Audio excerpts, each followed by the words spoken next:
Klyra 7, The Promise of a Habitable Planet. Prologue. The Forgotten World, third person, omniscient. Before the first human boot crushed its soil, before its skies were pierced by foreign machines, the planet knew. It remembered its creators, their betrayal, and the endless waiting. Now it would wake. At the edge of an unnamed star system, orbiting in the silence of the void, a world stirred. It had no name for itself, only the memory of those who had shaped it, those who had spoken to its bones and breathed life into its sky. To the ones who had abandoned it long ago, it had been something different, an experiment, a promise, a mistake. To itself, it was Klyra 7, a world that was alive, a world that remembered. It had not always been like this. There was a time, long before the machines, long before the invaders, when its creators walked its surface, speaking in echoes of light and sound. They had built the great structures that still slumbered beneath its oceans, carved deep into the crust where time could not erase them. They had spoken to the world, and in turn it had learned. It had listened. It had grown. But the ones who made it had feared what they did not understand. They had tried to silence it, to mold it into something they could control. They had constructed the artifact, the great mechanism buried beneath the sea, meant to bind its will, to contain the thoughts that stretched too far beyond their comprehension. And when they failed, they did what all fearful creatures do. They fled. Klyra 7 had not followed. It did not rage. It did not chase. It did not destroy. Instead, it had waited. It had watched the stars, felt the currents of time ripple through its oceans and skies. It had grown stronger in its solitude, its mind weaving itself through the roots of the forests, the currents of the tides, the winds that whispered through its mountains. It had been alone for so long, but the silence would not last forever. It had felt them coming before they had even seen its light. A flicker of movement at the edge of the void, another species reaching out with hands that did not ask, only took. They would come with their machines, with their hunger, with the same questions its makers had once asked, expecting different answers. It had seen this before, and it knew how it would end. But perhaps this time it would not be the same. Perhaps these new visitors would listen. Perhaps they would learn. Klyra 7 would give them the chance. Just one. It reached through its oceans, its winds, its stone, and let out a quiet, unseen breath. A slow awakening, a stirring beneath the surface of the world. They were coming, and it would be ready. End of Prologue, Part 1. Promise the Air, told through mission logs. Chapter 1. Arrival, Captain Kane. Mission log, Day 1. The air tastes familiar, like Earth's. It feels too easy, and nothing about this mission was ever supposed to be easy. The metallic hum of the Vanguard's engines faded into silence as the landing gear settled into the soft, auburn soil of Klyra 7. Through the cockpit window, Captain Asher Kane surveyed the alien terrain stretched before him. Rolling hills bathed in the twin suns' golden light, the horizon painted in hues of purple and cyan. A gentle breeze swept past, stirring the grasses in waves, almost as if the planet were breathing. "It's beautiful," Dr. Elena Vega whispered from the co-pilot seat. Her helmet rested in her lap, dark curls framing a face lit with unguarded awe. She tapped on the screen of her wrist-mounted sensor. "Oxygen levels are optimal. It's almost unnatural." Kane grunted, pulling his gaze away from the mesmerizing view. "Unnatural, putting it lightly. Don't forget what happened on Eros 5. "We're not Eros 5, she countered, her tone defensive. "This planet is stable. The data was verified 6 times before we left Earth. Data won't save your life when the air turns toxic or the ground collapses," Kane muttered, strapping his gloves tighter. He was already on edge, and the too perfect conditions only made it worse. Nothing this pristine could be real, nothing this untouched. In the rear cabin, the crew was preparing for their first excursion. Sergeant Liam O'Rourke's barked orders carried over the hiss of decompressing airlocks. Kane glanced at the reflection of the others in the cockpit glass. They looked more like scavengers than pioneers, armored in exosuits designed for survival rather than exploration. His stomach tightened. They were ready for a fight, but no one knew what they were fighting. Not yet. "All right, people," Kane called, his voice cutting through the cabin. "Helmets on. We don't know how long this perfect air is going to last." Dr. Vega hesitated, the barest flicker of frustration crossing her face before she complied. "Let's hope we won't need them," she murmured, fastening the helmet with a hiss of pressurization. The airlock hissed open, and the first wave of Klyra 7's atmosphere hit them, warm, tinged with the faintest scent of salt and iron. Kane led the team down the ramp, boots crunching against the soil. The sensation was oddly familiar, the way the ground compacted beneath his weight. It felt alive. Sunlight was sharper than Earth's, stabbing through the clouds like blades. Kane squinted against the brightness, his visor dimming automatically. Around them, the alien flora swayed, the leaves shimmering with an iridescence that seemed to change color depending on the angle of the light. Trees rose like cathedral spires, their trunks twisting into intricate spirals that whispered faintly when the wind passed through them. O'Rourke knelt, scooping a handful of soil into a test vial. "Well, this isn't ominous at all," he muttered, watching the dirt shift slightly, almost like it was resisting containment. "Cut the commentary," Kane snapped, scanning the horizon. "Focus." The hum of equipment filled the silence as the crew set up their base. Dr. Mina Okoro, the team's lead engineer, was already inspecting the landing site with her drone. A small beetle-like machine skittered across the soil, taking atmospheric readings and scanning for structural integrity. "It's almost too perfect," she said after a moment, her voice crackling through the comms. "Temperatures consistent, air pressures stable, the soil's nutrient-rich. It's like the planet was tailor-made for us." "Tailor-made or set up," Kane replied, his gaze fixed on the horizon. Something about the way the wind moved through the trees set his nerves on edge. He felt watched, though every scan came back negative for life forms larger than insects. Dr. Vega crouched beside one of the plants, her gloved fingers tracing the bioluminescent veins running along its stem. The leaves emitted a faint glow, pulsing like a heartbeat. "It's responding to me," she said softly, almost like it's aware. "That's impossible," O'Rourke scoffed, standing over her. "Plants don't have awareness." "Neither do rocks," she countered. "But seismic activity feels deliberate sometimes, doesn't it? Nature has a way of expressing itself." "Expressing itself by killing us, usually," Kane interjected, his tone sharp. "Don't romanticize this place, Vega. We're here to assess, not admire." She shot him a look but said nothing, rising to her feet. Crackle of static interrupted their tense silence. "Captain, I'm picking up something on the long-range scanner," Dr. Okoro reported. Her drone buzzed back toward her, its multi-limbed body folding neatly into a compact cube. "What kind of something?" Kane asked, already making his way toward her station. Okoro frowned, tapping her tablet. "It's a pulse, rhythmic, almost like a signal, but it's faint. Could just be interference from the magnetic field. Or it could be something trying to talk to us," Vega said, her voice tinged with excitement. "Or lure us," O'Rourke countered, his hand resting on the hilt of his plasma cutter. Kane raised a hand to silence them. "Location?" Okoro gestured toward the horizon, where the twin suns cast long shadows over a distant ridge. "There's a valley about 3 clicks east. The signal's strongest there." Kane stared at the ridge, unease prickling his skin. "We'll check it out tomorrow. For now, focus on securing the base." That night, as the crew settled into the outpost, the wind shifted. It carried a low, resonant hum that vibrated through the ground and into their bones. Kane sat alone on the observation deck, watching the horizon. The trees swayed, their movements unnaturally synchronized. And then he heard it, a whisper, faint and distant, carried on the wind. It spoke his name. Chapter 2, Whispers in the Wind. Dr. Vega.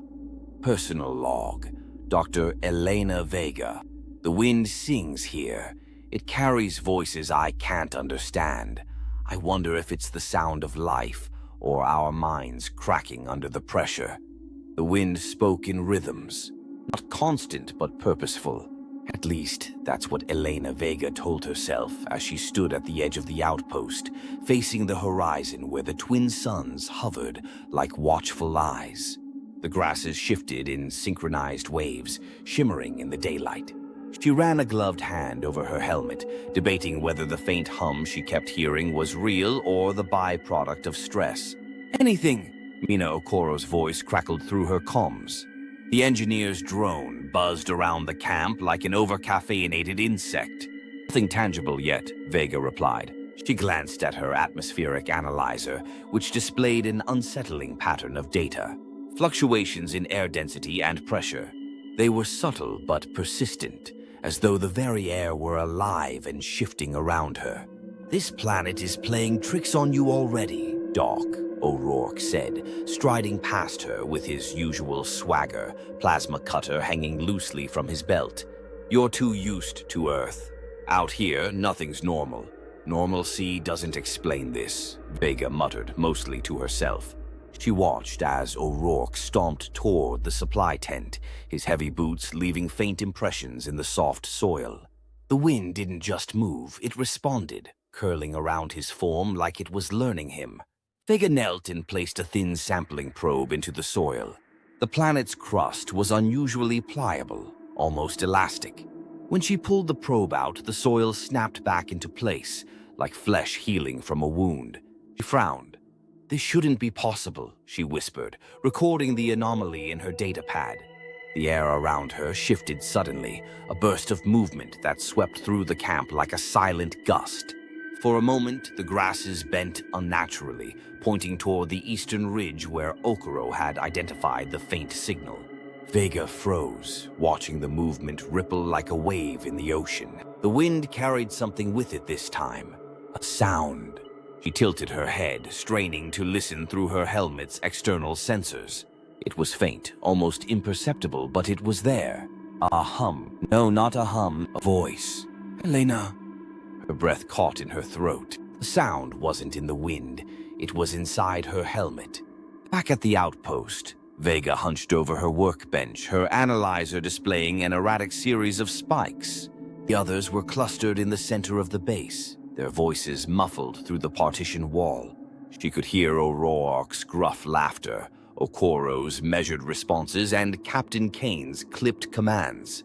Normal sounds, human sounds. She stared at the spikes on her screen, her mind racing. Air density didn't fluctuate like this on Earth, not without a storm system or some form of turbulence. But here, the changes were precise, deliberate. She replayed the recording of the sound she'd captured. It was faint, almost drowned out by the ambient noise, but as she filtered out the static, her stomach tightened. The whisper repeated, "Elena." "Vega." She jumped, nearly knocking over the analyzer. Captain Kane stood in the doorway, his arms crossed, his helmet tucked under one arm. "Captain," she said, straightening, "I didn't hear you come in. You've been out there for hours. You should rest." His voice was low but carried an edge, as though he was more concerned about her mental state than her exhaustion. "I'm fine," she replied too quickly. He gestured toward her screen. "Look at this. The air density around the ridge fluctuates in regular intervals. It's almost like—" She hesitated, unsure how to phrase what she was thinking without sounding ridiculous. "Like what?" Kane asked, stepping closer. "Like it's responding to us," she finished, her voice barely above a whisper. Kane studied the data for a moment, his brow furrowed. "Could be atmospheric instability, magnetic field interference." "I thought so too, but this pattern—" She pointed at the spikes.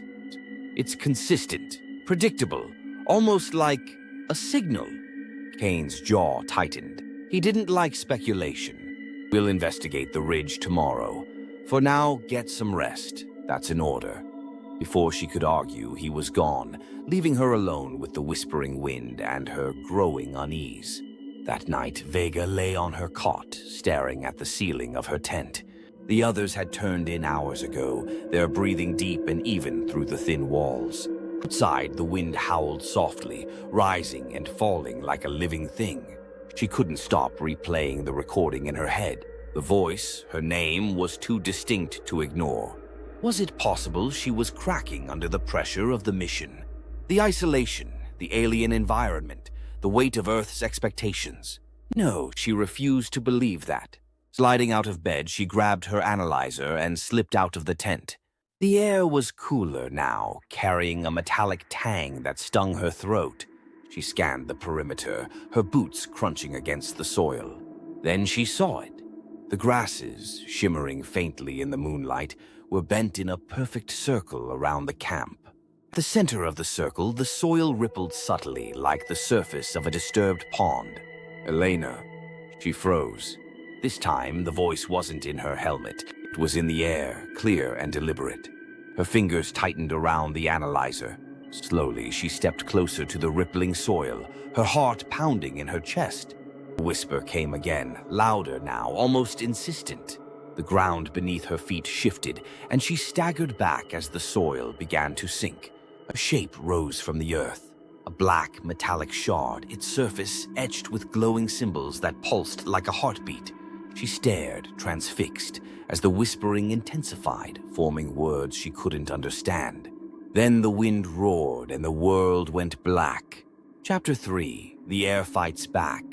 Sergeant O'Rourke. Personal log. Sergeant Liam O'Rourke. You don't see it coming, but then it's everywhere.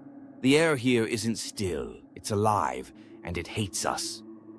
The storm came without warning. One moment, O'Rourke was hauling equipment toward the outpost, sweat pooling under his helmet, the twin suns beating down mercilessly.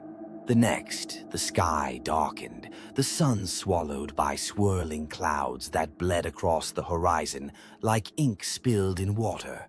"What the hell is that?" he muttered, dropping the crate at his feet. Dr. Mina Okoro's voice crackled through his comms. "O'Rourke, are you seeing this? Atmospheric pressures dropping fast. This isn't normal." "Define not normal, Doc," he snapped, already scanning the sky. "Storm systems don't form this quickly, not naturally." "Great," O'Rourke muttered. Another one of this planet's little surprises. The wind picked up, a low, keening howl that cut through the camp like a warning. The grasses, usually swaying in gentle synchrony, now writhed violently, their glowing tips sparking as if reacting to the sudden change. The air itself felt heavier, charged with an unnatural static that prickled against his skin even through the exosuit. "Everyone back to the outpost," Captain Kane's voice barked over the comms. "Now!" O'Rourke grabbed the crate and broke into a run, his boots sinking into the shifting soil.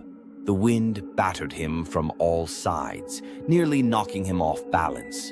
Behind him, the trees bent under the force of the gale, their spiraling trunks groaning like wounded animals. Dr. Vega was ahead, struggling to carry her analyzer. "Drop it," he shouted, catching up to her. "No," she yelled back. "We need this data." "Not if you're dead." O'Rourke grabbed her arm, yanking her forward. They reached the outpost just as the first tendrils of the storm tore through the camp. The wind slammed against the walls, rattling the structure with deafening force. Vega stumbled inside, collapsing against the wall, while O'Rourke sealed the airlock behind them. "Status?" Kane demanded, his voice clipped. "Storm's ripping the camp apart," O'Rourke reported, catching his breath. "Winds like nothing I've seen. It's deliberate." Kane shot him a sharp look. "Deliberate?" "Yeah, like it's aiming for us." "Don't start with that nonsense," Okoro interjected, her fingers flying over the controls at the central console. "We're dealing with an alien ecosystem. Just because it doesn't behave like Earth doesn't mean it's targeting us." "Tell that to the wind," O'Rourke muttered. The storm intensified. The outpost shuddered under the relentless assault, every gust of wind a hammer blow against the walls. Inside, the air grew thick and stifling despite the environmental controls. I'm getting fluctuations in oxygen levels, Okoro said, her voice tense. Something's interfering with the filtration system. How? Kane demanded. I don't know. O'Rourke cursed under his breath, pacing like a caged animal. It's the damn air. I'm telling you, it's not normal. Dr. Vega sat at the far end of the room, staring at her analyzer. He's not wrong, she said softly. Kane turned to her. What are you talking about? The fluctuations I recorded earlier, they weren't random. The air density was shifting around us, almost like it was aware. Jesus Christ, O'Rourke muttered. Now the air's alive. Before anyone could respond, a deafening crack split the air. The walls buckled inward as the wind howled, louder now, carrying a low, guttural sound that vibrated through their bones. That's not just wind, Vega whispered, her face pale. O'Rourke's hand went to his plasma cutter instinctively, though he knew it wouldn't help. Sound wasn't outside. It was inside. Where's Thompson? Kane asked suddenly, his head snapping around. The team looked at each other, a sickening realization dawning. Thompson, the quiet botanist who rarely spoke, was missing. I saw him outside the secondary airlock, Okoro said, her voice shaking. Kane didn't hesitate. O'Rourke, with me, Okoro, lock down the outpost. Forced the airlock open against the wind's resistance, stepping into chaos. The storm raged with feral intensity, the air thick with swirling particles that glowed faintly like embers caught in a cyclone. And then they saw him. Thompson was on his knees in the clearing, clawing at his helmet as though he couldn't breathe. Thompson! Kane shouted, running toward him. O'Rourke followed, fighting the wind with every step. As they reached him, Thompson collapsed, his body convulsing. Kane dropped to his knees, checking the helmet's seals. It's intact, he said, his voice disbelieving. He shouldn't be suffocating. O'Rourke knelt beside him, staring in horror as Thompson's visor fogged from the inside. Man's eyes bulged, his breaths shallow and frantic. He's drowning, O'Rourke said, his voice low. In what? Kane snapped. Thompson's body went still, the faint glow of the storm reflecting off his visor. The air around them grew colder, the wind carrying a sound that sent a chill down O'Rourke's spine. It was low and resonant, almost like laughter. We need to move, Kane said, his tone sharp. O'Rourke grabbed Thompson's body, slinging it over his shoulder. The wind screamed around them, the sound burrowing into his skull like a living thing. By the time they made it back to the outpost, O'Rourke's hands were shaking. He dropped Thompson's body onto the floor, his breath coming in ragged gasps. He was suffocating, Kane said, staring at the lifeless form. But his suit was functioning perfectly. What the hell happened out there? The air happened, O'Rourke said grimly. It's alive and it's trying to kill us. No one argued. At night, O'Rourke sat alone in the corner of the outpost, his plasma cutter resting on his lap. The storm had passed, but the air inside felt wrong, heavier, almost oppressive. The others were quiet, their faces pale and drawn. No one spoke of Thompson, but his empty cot was a glaring reminder of their vulnerability. The wind outside howled softly, carrying a sound O'Rourke couldn't ignore. It wasn't random, and it wasn't the storm. It was a whisper. It knew their names.